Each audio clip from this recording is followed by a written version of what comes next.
We give thanks with a grateful heart. Give thanks to the...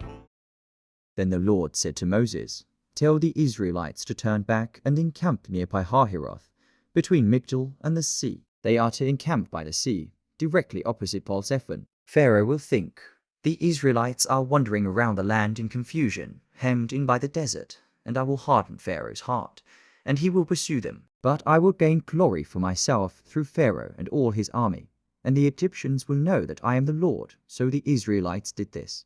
When the king of Egypt was told that the people had fled, Pharaoh and his officials changed their minds about them and said, "What have we done? We have let the Israelites go and have lost their services." So he had his chariot made ready and took his army with him. He took 600 of the best chariots, along with all the other chariots of Egypt, with officers over all of them. The Lord hardened the heart of Pharaoh king of Egypt, so that he pursued the Israelites, who were marching out boldly. The Egyptians, all Pharaoh's horses and chariots, horsemen and troops, pursued the Israelites and overtook them as they camped by the sea near Pi-hahiroth, opposite Baal-zephon. As Pharaoh approached, the Israelites looked up, and there were the Egyptians, marching after them. They were terrified and cried out to the Lord. They said to Moses, "Was it because there were no graves in Egypt that you brought us to the desert to die? What have you done to us by bringing us out of Egypt? Didn't we say to you in Egypt, 'Leave us alone. Let us serve the Egyptians'? It would have been better for us to serve the Egyptians than to die in the desert." Moses answered the people, "Do not be afraid. Stand firm, and you will see the deliverance the Lord will bring you today. The Egyptians you see today you will never see again.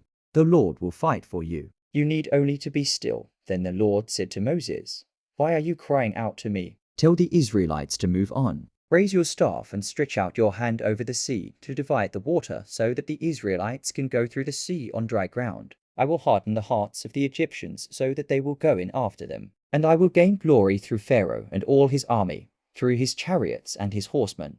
The Egyptians will know that I am the Lord when I gain glory through Pharaoh, his chariots and his horsemen." Then the angel of God, who had been traveling in front of Israel's army, withdrew and went behind them. The pillar of cloud also moved from in front and stood behind them, coming between the armies of Egypt and Israel. Throughout the night, the cloud brought darkness to the one side and light to the other side, so neither went near the other all night long. Then Moses stretched out his hand over the sea, and all that night the Lord drove the sea back with a strong east wind and turned it into dry land. The waters were divided, and the Israelites went through the sea on dry ground, with a wall of water on their right and on their left. The Egyptians pursued them, and all Pharaoh's horses and chariots and horsemen followed them into the sea.